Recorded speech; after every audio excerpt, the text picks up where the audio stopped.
성공적인 인생을 살려면 대접을 잘해야 된대요. 봉사를 잘해야 한답니다. 오늘 본문 9절 말씀에 보면 서로 대접하기를 원망 없이 하라고 일러줍니다. 대접한다. 이 단어에 대해서는 우리가 나름대로 생각하고 있는 정의가 될 것입니다마는 우리가 이 대접하다는 이 단어의 원어를 가지고 조금 더 세밀하게 관찰해 보려고 합니다. 이 대접하다는 이 단어 헬라어로는 필록세노이라고 하는 단어인데요. 필록세노이 두 가지가 겹쳐진 합성어입니다. 필로스라고 하는 단어와 크세노스라고 하는 두 단어가 합쳐진 것이 바로 필록세노입니다. 그러면 필로스는 뭐냐? 여러분 잘 아시는 대로 사랑입니다. 형제 사랑. 그리고 이 크세노스라고 하는 단어는 의미가 나그네를 의미합니다. 나그네. 그러니까 나그네를 사랑하는 것이 오늘 본문에 대접한다는 것으로 해석되는 단어입니다. 나그네를 사랑하는 것. 그리고 넓은 의미에서 보면 대접이죠. 나그네를 대접하는 거죠. 디모데전서 3장 2절과 디도서 1장 8절에 보면 초대교회에서 감독을 세울 때, 오늘날로 말하면 목사를 세울 때, 총회장을, 노회장을, 이런 지도자를 세울 때의 자격 요건 중에 하나가 나그네를 대접 잘하는 사람을 선정하도록 하고 있습니다. 우리 교단의 세계적인 장로교의 교회로서는 가장 큰 교회를 이루는 우리 명성교회 김삼환 목사님이 목회하시면서 늘 강조한 단어가 하나 있습니다. 머슴 목회. 들어보셨는지 머슴 목회. 목회는 머슴 목회를 해야 된다. 머슴이 뭡니까? 주인의 모든 허드렛 일들을 감당하는 사람이 머슴이잖아요. 그 중에 농장에 소를 먹이면 소골 전문적으로 배드리고, 땔감이 필요할 때는 나무를 가져 해드리고, 하여튼 가정 살림을 전체를 맡아서 사는 사람 머슴입니다. 그러니까 우리가 하나님의 종으로 부름을 받았기 때문에 목사는 결국은 교회 주님 앞에 머슴으로 살아야 된다. 그러면 하나님의 교회에서 머슴으로 살아야 된다면 교인을 섬길 때에 머슴같이 섬겨야 된다. 이제 그렇게 해석이 되는 겁니다. 이 머슴 목회를 강조한 근거되는 말씀이 어디냐면 갈라디아서 5장 13절입니다. 같이 한번 읽으실까요? 형제들아, 너희가 자유를 위하여 부르심을 입었으나 그러나 그 자유로 육체의 기회를 삼지 말고 오직 사랑으로 서로 종노릇하라. 아멘. 서로 사랑으로 서로 종노릇해라. 이 종노릇하는 것을 머슴으로 생각을 하시면서 머슴 목회를 강조한 겁니다. 우리 교회는요, 어쨌든 성도들로 인해서 구성되어 있습니다. 그리고 몸뚱아리는 예수님이라고 했습니다. 우리 성도들 한 분 한 분은 붙어있는 가지, 지체들입니다. 이 지체들은 서로가 합력해야 됩니다. 따로따로 놀면은 온전한 몸을 이룰 수가 없습니다. 그래서 우리 성도들은 하여튼 교회 교인으로서 등록이 돼서 살면 이유 없이 조건 없이 섬기는 자리로 들어가야 됩니다. 서로 섬겨야 됩니다. 마태복음 20장 28절에 보면 예수님께서 말씀하시잖아요. 내가 이 땅에 온 것은 섬김을 받으려 함이 아니고 섬기려고 왔다. 심지어는 어떻게 해요? 나의 목숨을 많은 사람의 대속물로 주려고 오셨다라고 했습니다. 자기의 생명을 내어놓기까지 섬기기 위해서 오셨다는 거예요. 그 예수님의 제자들이 저와 여러분입니다. 그러면 우리도 자연스럽게 그 예수님의 제자로서 섬김의 자리에 들어가야 되고 섬겨야 됩니다. 그래서 오늘 말씀을 보면 서로 대접하기를 원망 없이 하라고 했습니다. 서로입니다. 서로. 일방적이 아닙니다. 우리가 남을 섬길 때에 또 봉사라는 단어를 씁니다. 봉사. 이 섬김과 봉사, 대접과 봉사 비슷한 것 같으면서도 조금은 다릅니다. 우리가 섬긴다고 하면은 신이나 윗사람을 모시어 받아들이는 경우를 말합니다. 신이나 윗사람을 모시어 받아들일 때에 섬기다는 단어를 사용합니다. 그런데 우리 한글 성경에서 문장의 의미에 따라서는 여러 다른 단어로 해석하기도 하는데요. 봉사라는 단어가 디아코네오, 우리가 봉사할 때에 디아코니아라는 디아코네오라는 단어인데 수종들다 또는 준비하다, 돕다 하는 의미를 가지고 있습니다. 오늘 본문 베드로전서 4장 10절 11절에 나타난 단어가 디아코네오입니다. 이것을 우리 한글로 봉사하다는 단어로 표현을 한 겁니다. 그러면 우리가 섬기다라는 단어와 봉사하다는 단어의 의미는 거의 같습니다. 내용에 따라서 어느 것을 사용하더라도 큰 차이는 없습니다. 그러나 우리의 생각에는 섬기다 하면은 사람 중심으로 하는 것이 섬김이고 봉사한다라고 하면은 일 중심입니다. 일 중심. 우리가 사람에게 봉사한다는 단어 잘 안 쓰잖아요. 그렇죠? 우리가 그냥 봉사한다, 노력 봉사, 또는 재정으로 봉사, 돈으로 봉사. 자, 어쨌든 우리가 이 봉사와 섬김의 대접이라는 이것을 우리가 잘 헤아려야 되고, 교회는 반드시 그 사역을 감당해야 되고, 성도들은 반드시 그 사역을 우리가 친히 감당해야 됩니다.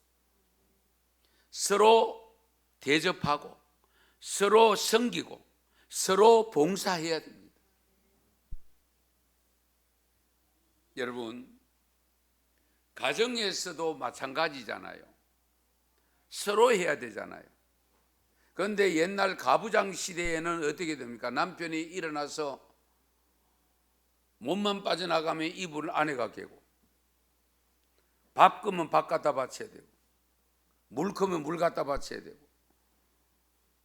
그런 시절이 있었습니다. 그런데 요즘은 그러다가는 큰일 나죠. 같이 섬겨야 됩니다. 같이. 서로 봉사해야 됩니다. 서로 섬겨야 됩니다. 우리 교회도 마찬가지입니다. 여러분 교회 잘 들어요. 여러분이 잘 예배 드리러 딱 오니까 뭐가 있습니까? 꽃꽂이가 보이잖아요. 누가 했어요? 꽃꽂이를 섬기는 봉사팀이 했잖아요. 재정을 또 지원하는 분들이 제공한 분들이 오늘 주부에 나왔잖아요. 그리고 깨끗이 청소가 되어 있습니다. 청소를 누가 했잖아요. 바나바가 했어요. 화장실 가보니 너무 깨끗해. 누군가가 했어요. 그리고 오늘 또 나가실 때에 간식 봉지를 받아 나가십니다. 그러니까 누군가가 준비하셨잖아요. 그리고 여러분들이 들어오면서 안내를 받았어요. 그러면 나는 뭐 할꼬? 나는 뭐 해야 되는? 나는 받기만 해야 되는? 나는 섬김을 받기만 해야 되는? 나도 뭔가를 해야 되지 않겠니? 그래서 기도하는 부기도로 섬기고 있습니다. 뭐 다양하게 교사로 섬깁니다. 찬양대로 섬깁니다. 그러니까 이런 섬김은 하나도 없이 받기만 하면 곤란하지요. 예. 하나님은 그래서 서로 봉사라고 했고 서로 대접하기라고 일러주고 있습니다. 로마서 12장 13절 말씀에 보면 성도들의 쓸 것을 공급하며 손 대접하기를 힘써라. 성도들의 쓸 것을 공급해라. 찬양을 받았으면 찬양으로 봉사하고, 가르치는 교사는 교사로 봉사하고, 청소 주방에서 하는 분들은 주방에서 봉사하고, 하여튼 뭐 내가 스스로 봉사할 일을 찾아서 하는. 지금도 음량 봉사합니다. 영상 봉사합니다. 봉사를 하기 때문에 우리는 그냥 앉아서 누리기만 하잖아요. 예. 이것은 내가 다 할 수 없으니까 내가 누리지만은 나는 또 다른 것으로 섬기고 봉사해야 되는 거죠.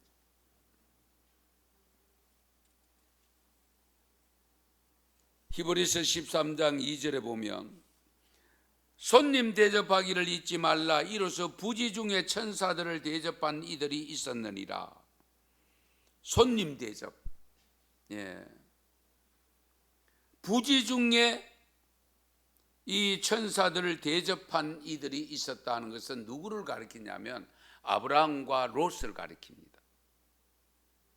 창세기 18장을 보면 여러분 다 아시겠습니다마는 아브라함이 한 번은 정오쯤 되었을 때에 밖에서 이렇게 보는데 한 세 분이 이렇게 있습니다.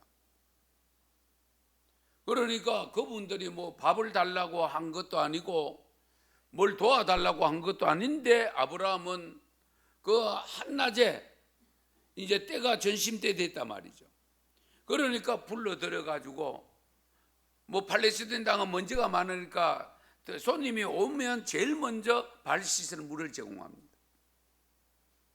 그리고 아내와 종들을 시켜서 떡을 만들라 그러고 송아지까지 잡아서 고기를 구워냅니다. 이들이 너무 자기도 생각지도 못하게 대접을 받았으니까 아내를 불러오라고. 그래서 사라를 불러왔을 때 내가 아들을 낳을 것이다. 할렐루야. 그러니까 그 대접을 한 그 사람들이 누구냐? 하나님이 보낸 천사, 하나님이 보낸 사자들이에요. 그러니까 부지 중에 누가 도와달라고 해서가 아니고 그냥 아브라함이 믿음으로 그들을 받아들였는데 대접을 해놓고 보니까 하나님이 보낸 천사들. 그런데 이들이 또 대접을 받고는 어디로 갔느냐? 소돔과 고모라 성 쪽으로 갑니다. 롯이 또 밖에 있다가 해질 무렵에 이들을 만납니다. 그리고 롯도 아브라함처럼 그들을 영접해서 발 씻을 물 줄고 음식을 준비를 잘해서 대접을 하고 주무시고 가기도록까지 해줍니다. 그때에 이 하나님의 사자들이 롯에게 곧 소돔과 고모라 성이 망한다, 멸망한다. 그때에 너희들은 멸망하기 직전에 빨리 피해야 된다 라고 일러줍니다. 그러니까 우리가 나그네를 대접한다고 할 때에 그 나그네가 하나님이 보내신, 주님이 보내신 주님의 사자일 수 있다는 겁니다. 이 점을 항상 우리가 염두에 두셔야 됩니다. 그냥 한 개인의 자연인이 아니고, 비록 자연인이기는 하지만은 하나님이 내가 보내셔서 내가 어떻게 대접을 하고 어떻게 섬기느냐를 보고 계신다는 거예요.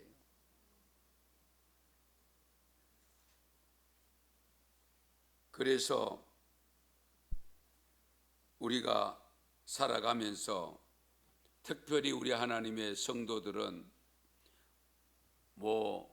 찾아오는 돈 달라고 오는 사람 올 수 있습니다. 교회에도 있어 보면 휴지 갖고 와서 팔아달라고 하는 사람도 있고 여러분들이 있을 수 있습니다만은, 그런 분들을 대할 때에 항상 염두에 두셔야 될 것은 하나님이 나에게 보내셨다, 하나님이 우리에게 보내셨다. 이 믿음 가지고 잘 대접하면 하나님은 반드시 갚아주셔요. 이 경험해 보면 압니다. 그래서 로마서에 보면은 손 대접하기를 힘쓰라고 있고, 히브리서에서는 손님 대접하기를 잊지 말라고 있습니다. 힘써라, 잊지 말라. 힘은 서되 힘써서 하되 잊지 말아라. 그러면 우리가 섬겨야 될 손님들은 도대체 어떤 분들일까? 어떤 분들이 손님일까?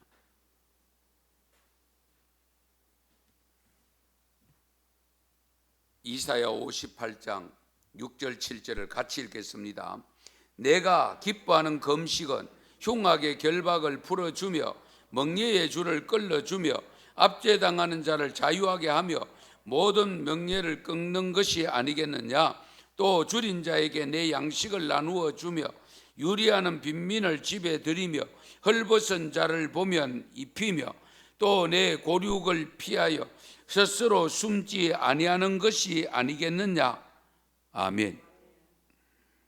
여기서 흉악한 결박을 풀어주고 멍에를 맺는 것을 끌어주고 압제당하는 사람을 자유케 만들어주고 줄인 자에게 먹을 양식까지 주고 방랑하고 결식하는 사람은 집에 들여서 그들을 모시고 헐벗은 자에게는 입을 것까지도 제공하는 이 삶을 살라고 일러주고 있습니다.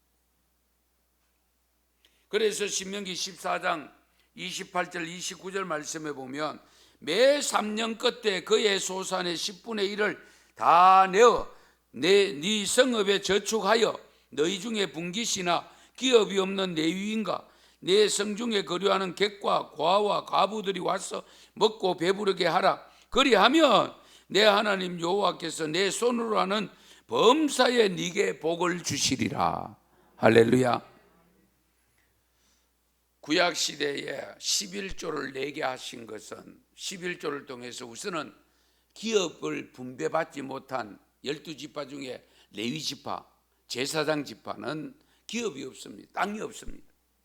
그러므로 그 11조 낸 것 가지고 공개를 받고, 그리고 거기에 또 일부는 이런 나그네, 고아, 과부, 이 약한 사람을 돕도록 하고 있습니다.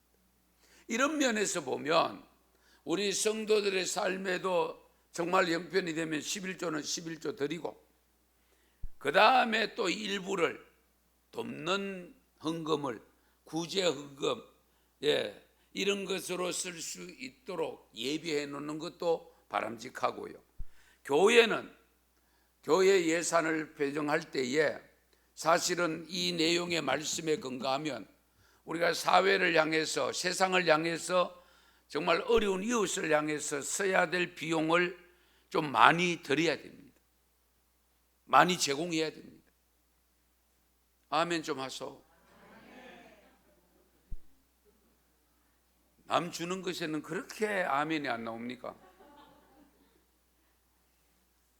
어쨌든 저희들이 추석 때와 설 때에 시작하면서 조금 나누고 있습니다만은 저희 전체 예산에 비하면은 정말 많지 않습니다. 물론 그 외에도 미자리 교회를 나누고 우리 선교사님들에게 나누고 여러 가지 나눔이 있기는 합니다만은 항상 우리가 말씀으로 돌아가서 섬기고 대접하고 나누는데 우리가 최선을 다해야 됩니다. 그러면 그것이 없어지는 것 같고 모이지 않는 것 같아도 하나님은 어떤 손길을 통해서 주실지 아무도 몰라요. 예. 분명히 하나님께서 네 손으로 하는 범사에 네게 복을 주신다고 했습니다. 예. 이렇게 우리가 이 말씀대로 실천하면 되는데 그게 실천이 어렵다는 거죠. 데살로니가 후서 3장 10절에도 이런 말씀이 있습니다. 우리가 너희와 함께 있을 때에도 너희에게 명하기를 누구든지 일하기 싫어하거든 먹지도 말게 하라 하였더니, 일하기 싫은 사람 먹지도 말라, 봉사하기 싫은 사람 먹지도 말라.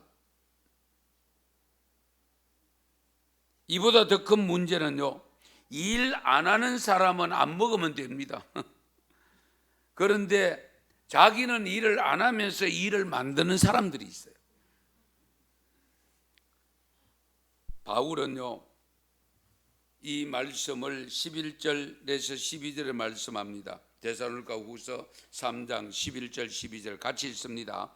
우리가 들은즉 너희 가운데 게으르게 행하여 도무지 일하지 아니하고 일을 만들기만 하는 자들이 있다 하니, 이런 자들에게 우리가 명하고 주 예수 그리스도 안에서 권하기를 조용히 일하여 자기 양식을 먹으라 하노라. 아멘.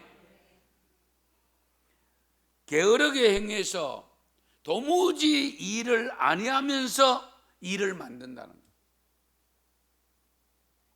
이런 사람이 되면 안 되죠. 예. 그래서 너희가 그리스도 안에서 권한다. 조용히 일하고 자기 양식을 먹어라. 자기가 땀 흘려서 버는 것 가지고 먹도록 해라. 남에게 자꾸 도움받을 생각하지 말아라. 데살로니가전서 4장 11절 말씀에도 보면 또 너희에게 명한 것 같이 조용히 자기 일을 하고 너희 손으로 일하기를 힘써라. 조용히 일하고 너희 손으로 일하기를 힘써라. 우리는 예수님의 제자들입니다. 예수님은 섬김의 본을 보여주셨습니다. 예수님 삶 자체가 섬김입니다. 한번 보세요. 하늘 보좌를 두고 이 땅에 오신 것 자체가 섬김입니다. 거기다가 굶주린 자들이 있을 때에 오병이의 기적을 일으킵니다. 칠병이의 기적을 일으킵니다. 그리고 아픈 사람이 왔을 때 고쳐줍니다. 귀신 들리는 사람 왔을 때 귀신에서 노임을 받도록 해주셨습니다. 거기다가 마지막 죄인된 저와 여러분을 구원해 주시기 위해서는 자기를 속죄의 제물로 내어 주셨습니다. 속죄의 제물. 정말 물 한 방울 피 한 방울 남기지 아니하고 자기 살이 다 찢기기까지 하시면서 주신 거잖아요. 그것이 성찬 예식입니다. 이 떡 받아 먹어라, 내 살이다. 이 포도주 받아 마셔라, 이건 너희를 위하여 흘리는 피다. 이 마지막까지 당신을 다 주셨어요. 그것도 의인을 섬긴 게 아니잖아요. 죽을 수밖에 없는 죄인을 섬기잖아요.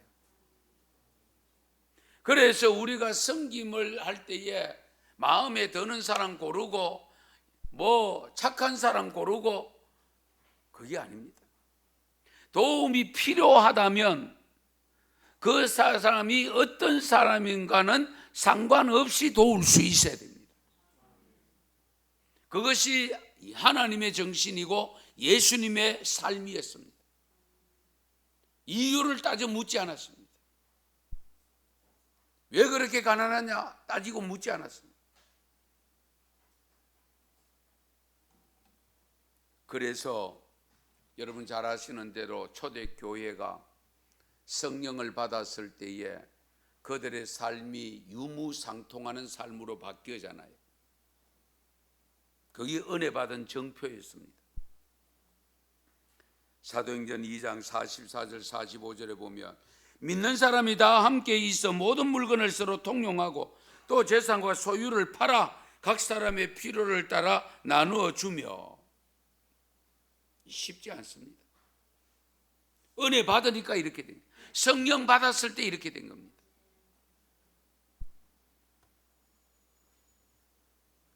그리고 사도행전 4장 32절 35절에 보면 좀 더 구체적인 내용인데요. 같이 읽겠습니다. 믿는 무리가 한 마음과 한 뜻이 되어 모든 물건을 서로 통용하고 자기 재물을 조금이라도 자기 것이라 하는 이가 하나도 없더라. 사도들이 큰 권능으로 주 예수의 부활을 증언하니 무리가 큰 은혜를 받아 그 중에 가난한 사람이 없으니 이는 밭과 집 있는 자는 팔아 그 판 것의 값을 가져다가 사도들의 발 앞에 두매 그들이 각 사람의 필요를 따라 나누어 줌이라. 아멘. 여러분 잘 들으세요. 공산유물주의 사상과 사회주의 사상이 어디서 나왔느냐? 이 사도행전 2장 4장 여기서 나온 겁니다. 그런데 사도행전 2장 4장에서는 성령 받아 된 것이고 법으로 된 것이 아닙니다. 그러나 현재 우리가 사는 시대에 세워지는 사회주의 국가는 법으로 하는 겁니다. 그러니까 문제가 생기는 겁니다. 이것이 자연스럽게 성령을 받아서 하면 아무 문제가 생길 수 없어요. 왜? 자기 스스로 팔아왔는데. 그런데 법으로 하면은 내놔라, 안 주면 뺏어가고 그래서 나눈다. 그러니까 불평이 생길 수밖에 없고 불만이 생길 수밖에 없는 거예요.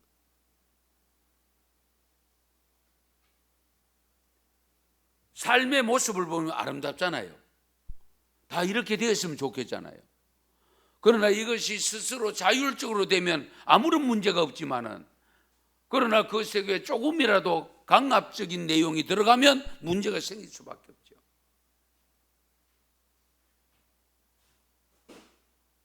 어쨌든 우리는 분명한 것은 오늘 주신 말씀에 서로 봉사하고 서로 대접하고 서로 섬기는 일을 우리가 감당하면서 살아야 되는 것이 기독교 신자입니다.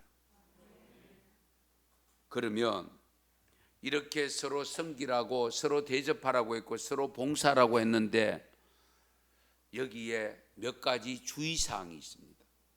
그 주의사항이 대단히 중요한데 오늘 본문에 나타난 주의사항을 살펴보려고 합니다. 봉사는 하지만은 우리가 섬길 때 조심해야 될 것은 첫째가 서로가 원망 없이 해야 됩니다. 원망 없이. 오늘 본문 9절을 보시면 서로 대접하기를 원망 없이 하고, 여러분 잘 들으세요. 대접이요, 섬김이, 봉사가 서로가 안 되면 불평이 생깁니다. 원망이 생길 수밖에 없어요. 왜 나만 해야 돼? 왜 우리만 해야 돼? 그래 말이 쉽게 나올 수 있잖아요. 서로가 되면 어때요? 아무 문제가 없어요. 서로가 되면. 내가 도움 받고 내가 도움 주고 그러면 아무 도움 상관없잖아요. 서로가 안 될 때에 원망이 생기고 불평이 생길 위험이 있습니다. 누가복음 10장 40절에 보면 주여 내 동생이 나 혼자 일하게 두는 것을 생각하지 아니하시나이까 그를 명하사 나를 도와주라 하소서. 이 무슨 내용인가 하니까 예수님이 한 번은 나사로 집에 가서 마르다와 마리아 너희 동생들인데 마르다 언니는 주방에 가서 예수님 대접한다고 음식 준비를 하는데 동생 마리아는 천연덕스럽게 예수님 앞에 앉아가지고 대화 나누고 있으니까, 그래서 마르다가 지금 예수님에게 하신 말씀이, 선생님 그 동생 마리아를 보내서 날 좀 도와주라고 해주세요. 이 내용의 제안을 받았던 예수님이 뭐라고 대답했느냐? 마르다야, 마르다야, 내가 많은 일로 염려하고 근심하나 몇 가지만 하든지 혹은 한 가지만이라도 족하니라. 마리아는 이 좋은 편을 택하였으니 빼앗기지 아니하리라. 너가 음식 만들어 대접하는 거 참 좋다. 그러나 마리아는 나의 말씀을 듣고 있다. 이것이 더 좋은 선택이다. 여러분, 가끔 신방 받을 때에 이런 일이 생길 수 있습니다. 신방 오신다면 뭘 대접해야 될까? 그것부터 생각합니다. 오늘 이번에 목사님을 통해서 우리 가정에 어떤 말씀을 주실까? 무슨 찬송을 주실까? 이걸 생각하고 기다리고 있어야 되는데, 대접할 생각을 먼저 할 수 있어요. 예. 거기에 정신 팔려가지고 말씀은 대충 하고 아멘하고 하자 말자만 부엌에 나가가지고 음식 차려오기 바쁘고 이러면 안 돼요. 예. 아시겠어요? 이 마르다와 마리아가 그것을 보여준 거예요. 말씀을 나누고 말씀 묻고 질문하고 대답하고, 그러니까 우리 예수님께서 마리아가 더 좋은 것을 선택했다.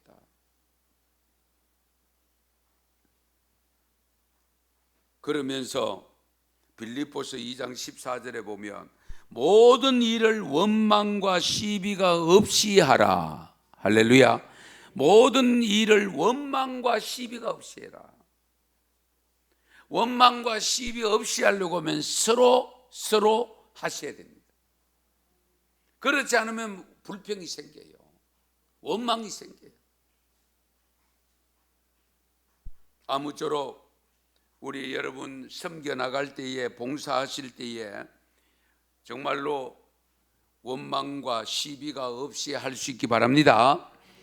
그 다음에 두 번째는, 내가 봉사를 할 때, 섬길 때에 은사를 받은 대로 해야 됩니다. 우리 은사가 다 달라요. 만약에 교회 공동체, 우리 여기에 앉아서 예배드리는 여러분들이 똑같은 은사를 하나 다 받았다고 합시다. 전부 찬양하는 은사를 다 받았어. 그럼 설거지는 누가 해요? 청소는 누가 해요? 그렇죠? 그래서 하나님은 다양한 분들을 붙여주셔서 다양한 은사를 받은 분들을 통해서 서로 섬김으로 말미암아 하나님의 교회가 온전한 교회가 되기를 원하고 계십니다. 그래서 우리는 각자는 무엇을 먼저 생각해야 되냐면, 내가 받은 은사가 무엇인가? 은사 발굴을 먼저 하셔야 됩니다. 내 없는 은사, 저 은사가 좋아 보인다고 해서 은사도 받지 못하면서 그거 한다고 하면 곤란합니다. 다른 사람이 무시를 하고 다른 사람이 업신여김을 받고 한다 할지라도, 내게 정말로 은사가 주방에서 요리하는 은사, 조리하는 은사, 설거지하는 은사, 환경 정리하는 은사, 이런 은사 받으면 그 은사대로 하시면 돼요. 정리정돈이 안 되는 분들이 있잖아요. 잘 됩니까? 그런데 정리정돈을 깔끔하게 잘하는 분들이 있어요. 예. 그러면 그건 은사입니다. 그 은사를 활용하면 돼요. 예. 교회 와서도 요 탁자가 좀 그러네, 좀 옮겨볼까? 옮겨 놓으면 돼요. 예. 환경정리를, 미화를 좀 더 아름답게 하면 좋겠다. 요 벽의 양쪽에 여러분 우측에 보세요. 저 거울에도 말씀 저렇게 적어 놓으니까 없는 것보다 훨씬 낫잖아요. 예. 그러니까 내가 은사 받은 대로 하시면 돼요. 그래서 로마서 12장 6절에서 8절에 이런 말씀이 있습니다. 같이 읽습니다. 우리에게 주신 은혜대로 받은 은사가 각각 다르니, 혹 예언이면 믿음의 분수대로, 혹 섬기는 일이면 섬기는 일로, 혹 가르치는 자면 가르치는 일로, 혹 위로하는 자면 위로하는 일로, 구제하는 자는 성실함으로, 다스리는 자는 부지런함으로, 긍휼을 베푸는 자는 즐거움으로 할 것이니라. 아멘. 뭐 다른 설명하지 않겠습니다. 예. 그래서 내가 받은 은사가 뭘까? 그 은사대로 섬기면 하나님은 기쁘게 받으십니다. 우리 사람이 평가해서 좋은 은사다, 뭐 좋아 보이고 조금 뭐 별로 안 좋게 보이고 그럴 수 있을지 몰라도 하나님께서는 상관없어요. 예. 다 필요해서 주신 은사거든요. 예.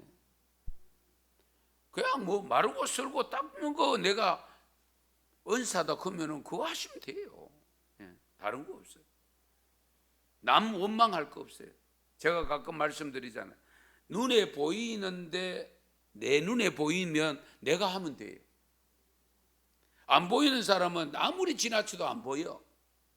안 보이는 사람 보고 하라 그러면 불평이 생겨.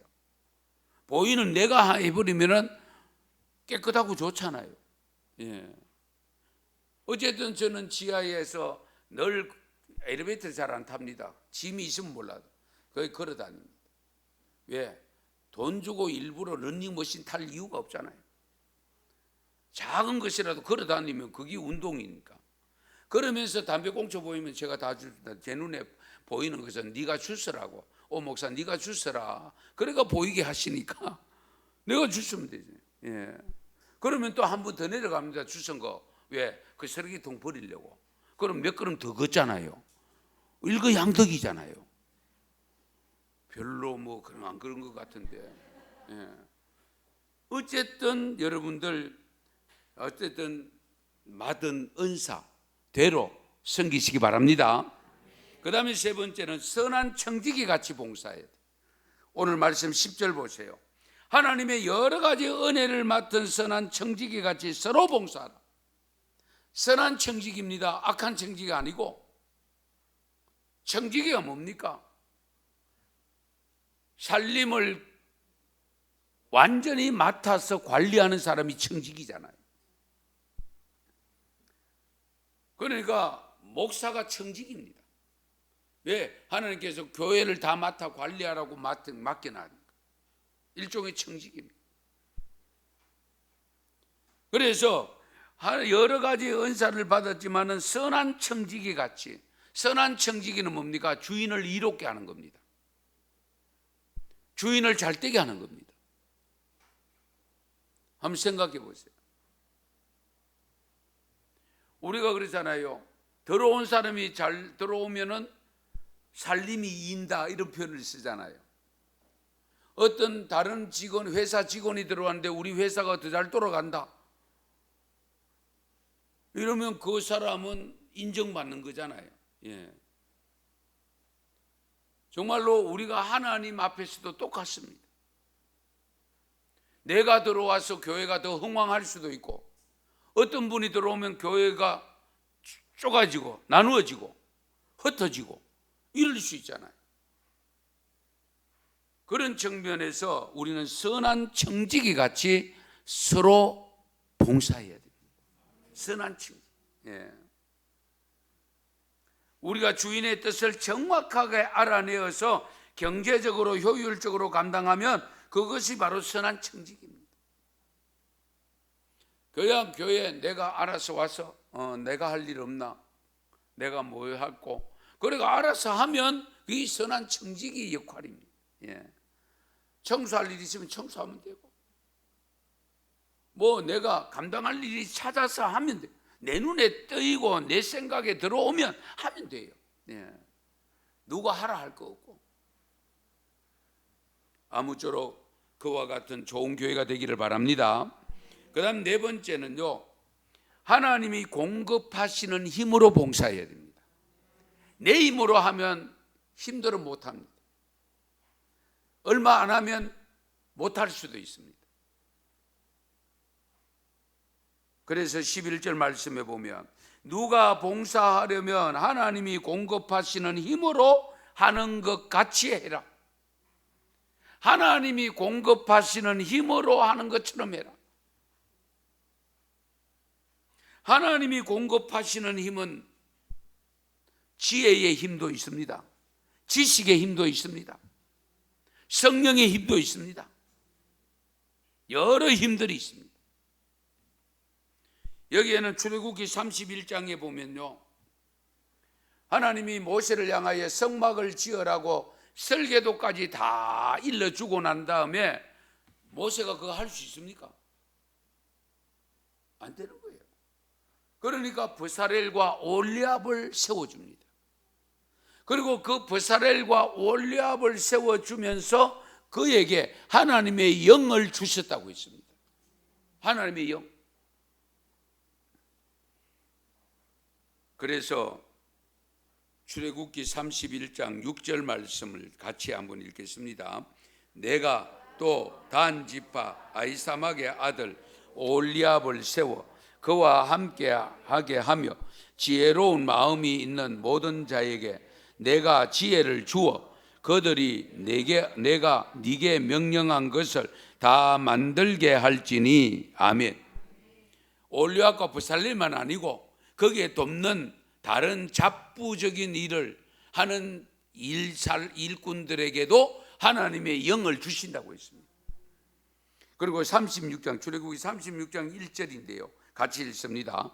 버사렐과 올리압과 및 마음이 지혜로운 사람 곧 여호와께서 지혜와 총명을 부어사 성소에 쓸 모든 일을 할 줄 알게 하신 자들은 모두 여호와께서 명령하신 대로 할 것이니라. 아멘. 그렇습니다. 여러분 잘 들으세요. 주의 일을 할 때에 함부로 못한다는 소리 하지 마세요.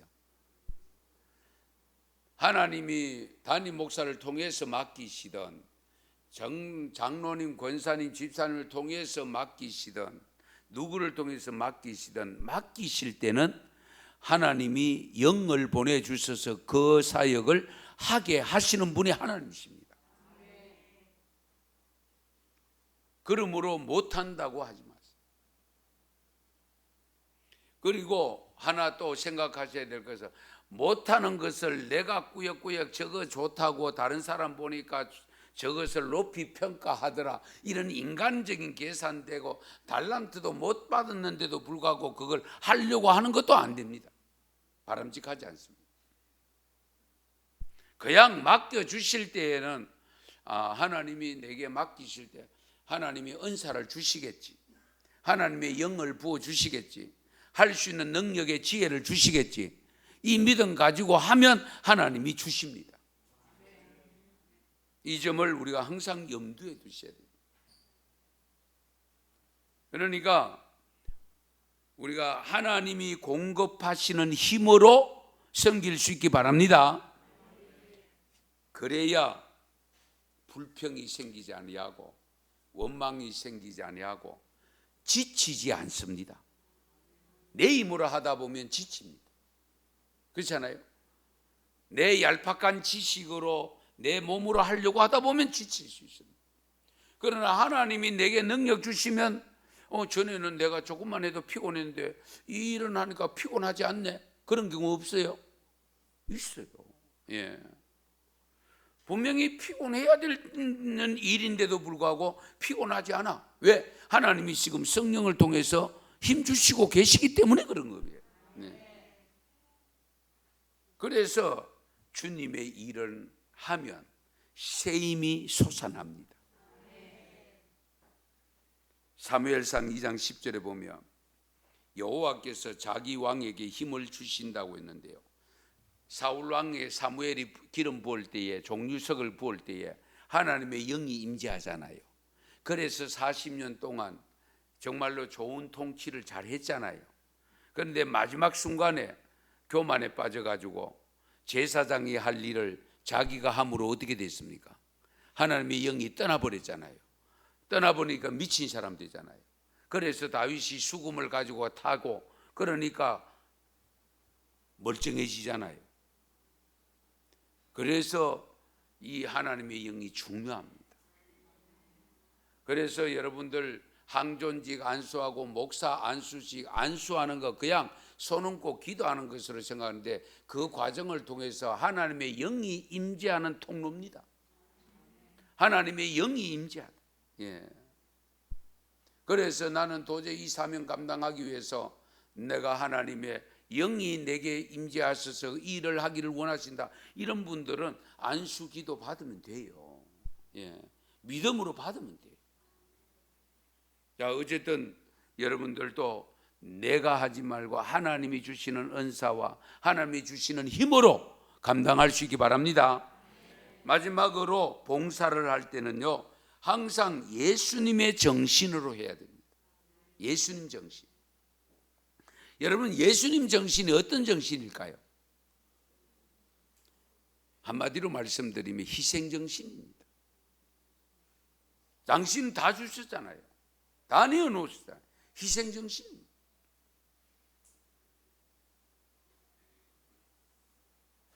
그래서 우리는 항상 주의 일을 하고도 나는 무익한 종입니다. 왜? 하나님 달란트 주셨고 하나님이 그걸 감당할 힘을 주셨고 내가 한 일 없어요. 하나님이 하실 수 있도록 건강 주셨고 지혜를 주셨고 그렇잖아요. 하나님이 다 하게 하셨기 때문에 나는 무익한 종입니다 라는 고백을 할 수 있어야 됩니다. 누가복음 17장 7절에서 10절 말씀 같이 읽습니다. 너희 중 누구에게 밭을 갈거나 양을 치거나 하는 종이 있어 밭에서 돌아오면 그들어 곧 와 앉아서 먹으라 말할 자가 있느냐? 도리어 그들어 내 먹을 것을 준비하고 띠를 띠고 내가 먹고 마시는 동안에 수종 들고 너는 그 후에 먹고 마시라 하지 않겠느냐? 명한대로 하였다고 종에게 감사하겠느냐? 이와 같이 너희도 명령받은 것을 다 행한 후에 이르기를 우리는 무익한 종이라 우리가 하여야 할 일을 한 것뿐이라 할지니라. 아멘. 그렇습니다. 예. 옛날 머슴이나 옛날 또 식모라는 것이 있었잖아요. 그렇죠? 좀 부유한 가정에 살림 살아주는. 예. 여러분들은 주인이 다 먹을 때까지 자기 같이 음식 먹는 경우에 한 방에 앉아서 먹는 경우 거의 없어요. 부엌에서 먹든지 다른 주인이 다 먹고 나오면 그 상 받아내가 설거지 하는 데 갖다 놓고 그 다음에 자기가 먹든지 그러잖아요. 방금 읽은 말씀 내용이 그런 내용입니다. 예.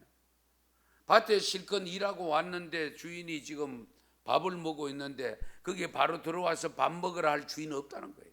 예. 오히려 내가 먹을 때까지 뒷수발해라, 물도 오너라, 반찬 부족한 거 가져오너라 그렇게 시킨다는 거예요. 그러니까 또 그 일 다 하고 난 다음에 종 보고 감사하겠느냐? 그렇지 않다는 거예요. 그런데 그 종은 어떻게 했냐? 내가 내 일을 했을 뿐입니다. 그렇게 이야기한다는 거예요. 우리가 주의 일을 하는 것이 바로 그와 같다라고 말씀합니다. 우리 주님께서 우리를 불러서 구원시키고 우리가 감당해야 될 사역을 맡겨주시고 그 사역을 감당하라고 하셨는데 다만 우리가 다 감당하고도 무익한 종입니다. 다만 종으로서 했을 뿐입니다 라고 고백하는 것으로 끝내라는 겁니다. 예. 드러내고 상 받을 생각하지 말고 보상 받을 생각하지 말고 하나님이 주시면 받고 주인의 하사품 내리면 감사하게 받으면 되잖아요. 그렇죠? 예. 안 주면 안 준다고 불평할 이유가 없어요. 왜? 내가 마땅히 종으로서 해야 될 일을 했기 때문에 그렇습니다. 어떤 목사님 막내 아들이 초등학교 1학년 들어갔는데 한 번은 엉엉 울며 집으로 왔대요. 그래 왜 네가 왜 웃냐? 그러니까 반장 선거가 있었는데 반장 나가서 떨어졌대. 근데 반장만 나갔다는 게 그 다음에 부반장을 뽑는데 부반장 나갔는데 또 떨어졌대. 그래가 엉엉 울고 있는데 그 형들이 그 동생이 우는 것을 보고는 이렇게 일러줍니다. 너 진작 반장 되고 싶었으면 앞으로 지금은 안 돼도 다음에 될 수 있으니까 지금부터라도 친구들에게 잘해라, 봉사해라, 그렇게 일러줬대요. 그런데 2년 후에 3학년이 되어가지고 이 막내 아들이, 목사님의 막내 아들이 반장이 돼가 왔대요. 반장이 돼가 왔는데 16명이 출전을 했대요. 16명이 출전했는데 다 따돌리고 반장이 돼가지고 싱글벙글하게 왔는데, 그래 네가 어떻게 해서 그렇게 반장이 그렇게 됐냐 물으니까 반장 찬 연설을 하는데 이렇게 연설했대요. 한번 들어보세요. 여러분, 저를 뽑아주세요. 저를 반장으로 뽑아주시면 저는 여러분을 위한 걸레가 되겠습니다. 3학년에 어떻게 이 생각을 할 수 있어요? 한번 생각해 보세요. 목사님이 막내 아들의 그 이야기를 듣고 가슴이 찔려왔습니다. 목사님도 깨닫는 바가 있어요. 아들이 반장 되면 그 반원들을 섬길 때 걸레같이 섬기겠다고, 걸레가 되겠다고 했는데, 나는 목사로서 뭘 해야 될까? 어떻게 해야 될까? 그러면서 그 아들을 안고 이렇게 기도를 해드렸대요. 주님, 이 아이가 2학기 동안 친구들을 위한 참된 걸레가 되게 해주세요. 그리고 이 아이가 커서 일평생 이 사회를 위한 걸레가 되게 해주세요. 목사님 한술 뜯어서 그렇게 기도를 드렸대요. 지금 그 아들이 어떻게 된지는 모르겠습니다만은, 여러분, 걸레가 뭡니까? 다른 사람에게 더러운 것을 닦아서 더 더러워지는 것이 걸레입니다. 그렇잖아요. 이건 보통 섬김이 아닙니다. 예. 다른 사람의 문제를 내가 다 안고 오는 거잖아요. 그래서 걸레가 되어 걸레처럼 된다면 적어도 우리 하나님을 믿는, 예수 그리스도를 믿는 성도들은 걸레가 되면 됩니다. 왜? 다른 사람들을 정결케 해주고 나의 더러워진 걸레는 주님의 보혈로 빨면 됩니다.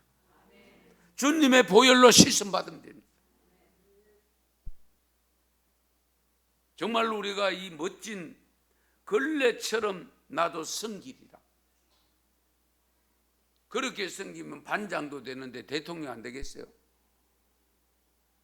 예. 그런 대통령, 멋진 대통령 한번 나와봤으면 좋겠어요. 제가 이 내용을 그분들이 누구에게 전달할까 싶은데.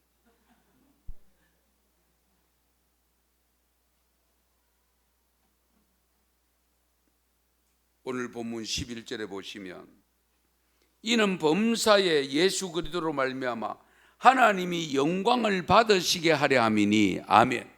이와 같이 서로 봉사하고 서로 대접하고 섬기는 모든 것을 하는 근본적인 이유는 어디냐? 하나님이 영광 받으시게 하기 위함입니다. 하나님이. 어느 무더운 여름날이었는데 미국 메릴랜드의 한 마을에 남루한 옷을 입은 청년이 책팔로 다닙니다. 책팔. 이 서적 외파는 청년이 더위와 굶주림에 시달리면서 책을 파는데, 이 메릴랜드 한 마을 입구에 허름한 집을 방문했습니다. 그래서 한 소녀가 나왔는데, 우리는 가난해서 책을 살 돈 없어요.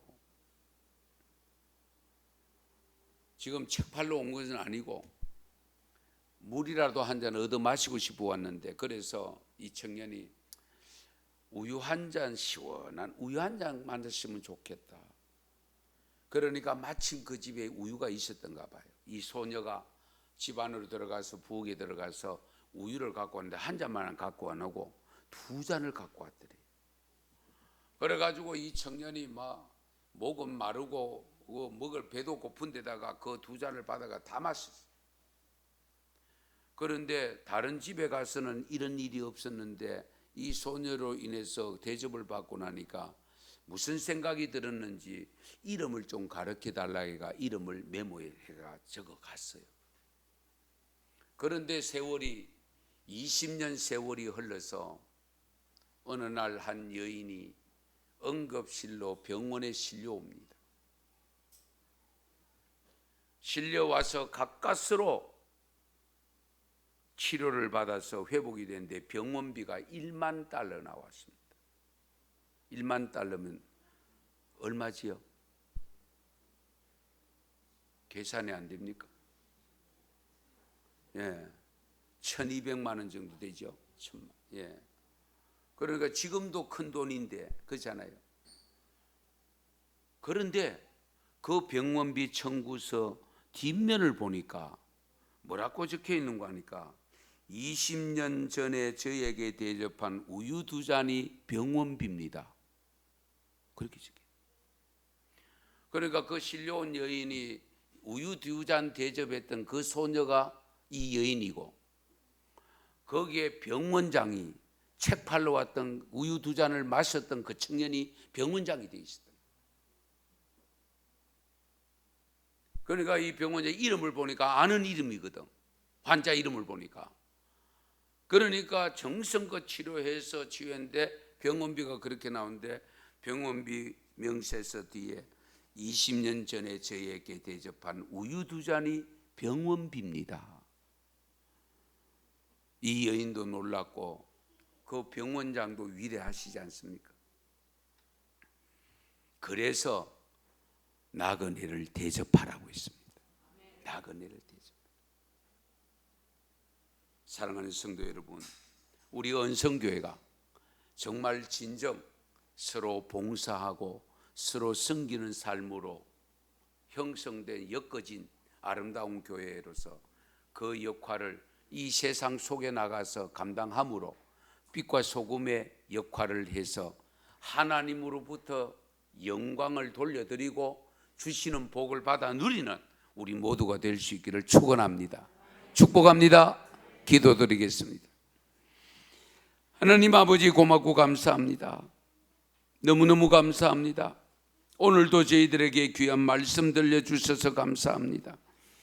하나님, 우리가 말씀을 듣고 실천하는 것이 부족합니다. 순종하는 것이 부족합니다. 그러나 서로 봉사하는 말씀을 들어사온적 아버지 하나님, 이 말씀에 순종할 수 있도록 도와주시옵소서.